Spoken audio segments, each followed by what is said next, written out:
Nshuti bakunze ibijwi ry'Amerika, ndabasuje kandi mbahaye ikaza mu kiganiro Amerika muri iki cyumweru, muri kumwe nanjye Timishimwe. Abagize itsinda ry'abanyamategeko ba Donald Trump wahoze ari perezida wa Amerika bavuga ko bazamagana iby'abashinjacyaha ba Leta basabye byo kugabanya gushyira amakuru y'ibyo Trump aregwa ku karubanda. Ibi bishobora gufatwa nk'ibituma ikibazo kijyanye n'ibyo Trump ashinjwa kigenda kirushaho gukomera. Ijambo ibinyoma niryo Perezida Donald Trump uri kugerageza kongera gushaka indi manda yo kuyobora Amerika yakoresheje asobanurira abamushyigikiye impamvu amaze iminsi ajya mu nkiko.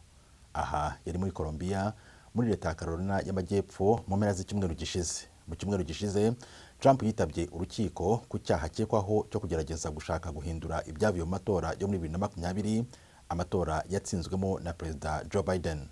Jack Smith, umushinjacyaha wa Leta, yagarutse ku nyandiko zikubiyemo ibyaha Perezida Donald Trump akurikiranyweho. Hatangajwe inyandiko y'ibirego.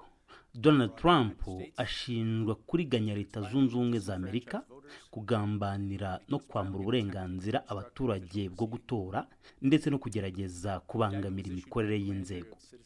Inyandiko y'ibirego yatanzwe n'inteko y'abagenzacyaha ba rubanda bo muri district ya Colombia kandi igaragaza ibyaha aregwa ku buryo burambuye.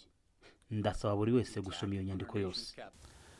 Jack Smith yanagize icyo avuga kandi ku gitero cyagabwe ku nteko nshingamategeko mu kwezi kwa mbere mu mwaka wa 2021, igifatwa nk'icyaha kiyongera ku bindi byaha Perezida Donald Trump akurikiranyweho. Igitero cyagabwe ku nteko ishinga amategeko ku itariki ya 6 y'ukwezi kwa mbere 2021 cyari igitero kitari kigeze kubaho ahantu hafatwa nk'icyicaro cya demokarasi y'Abanyamerika. Byatewe n'ibinyoma by'uregwa byari bigamije kubuzamo imirimo ya Leta ya Amerika. Ababurijemo uyu mugambi n'intwari ntabwo barindiriye nzu gusa, ahubwo barinza abo turi bo nk'igihugu ndetse baturinda nk'abantu. Mu kiganiro yagiranye na televiziyo ABC ya hano muri Amerika, John Loro, umunyamategeko uburanira Trump, yavuze ko umushinjacyaha azagorwa no kubona ibimenyetso bishinja Trump. Yaba yarakoze ibifatwa nk'uburiganya cyangwa ntabyo, yaba yari afite umutima umucira urubanza cyangwa ibyo yakoze akaba yarabigambiriye, ntibazigera babona uburyo bwo kubimuhamya. Nyuma y'uko Trump yanditse kuri internet amagambo agaragara nk'ushaka kwihorera ku wari wese uzamukurikirana, abashinjacyaha basabye Trump n'abanyamategeko be kugabanya amakuru bashyira ku karubanda ajyanye n'iki kibazo cye kiri mu nkiko. Ibi nabyo John Loro yagize icyo abivugaho.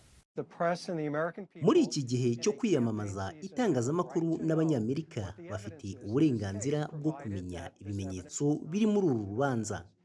Mu gihe ibyo bimenyetso bitarinzwe ukundi, tugomba kubyamagana.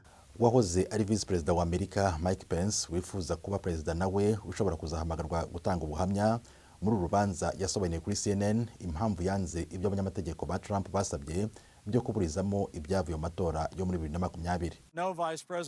Nta Vice Perezida cyangwa undi muntu wari we wese ushobora kugira uburenganzira bwo guhitamo perezida wa Amerika. Ubuyobozi bwa perezidansi ni ubw'abanyamerika kandi abaturage ba Amerika bonyine. Ku bantu bari hirya no hino ku isi ku bijyanye n'urubanza rwa Trump, basa nk'abagiye bigura intege kugira ibyo baruvugaho. James Long, umwarimu wigisha ibijyanye na politiki muri kaminuza ya Washington, avuga ko bitamutunguye. Abategetsi bo mu bihugu bimwe na bimwe kugeza ubu bagaragara nk'abamaze kwakira imyitwarire ya Trump, ariko ndatekereza ko ubu bahisemo kwicecekera iyi dosiye bayiterera iyo, ahubwo bahitamo gushaka gukomeza umubano mwiza na Amerika mu bijyanye na diplomasi. Nubwo abantu bari hanze ya Amerika bashobora kuba barambiwe no kumva iby'iyi dosiye cyangwa se batekereza ko nta ngaruka byagira, ibibazo bya Trump bigomba gufatanwa uburemere. Ibi bishimangirwa na Catherine King, inzobere mu by'imibanire mpuzamahanga muri kaminuza ya Harvard. Iyo udafite demokarasi cyangwa uyifite ariko ijegajega, uburenganzira bwa muntu burahungabana. Ndizera ko mu buryo bw'igihe kirekire, niba iki kibazo gikurikiranwe neza muri Amerika, bizabera urugero ibindi bihugu bikitonda. Catherine King yumvikanisha ko iki kibazo cyabera ibindi bihugu urugero by'ukuntu Amerika irangiza ibibazo byayo ikoresheje itegeko.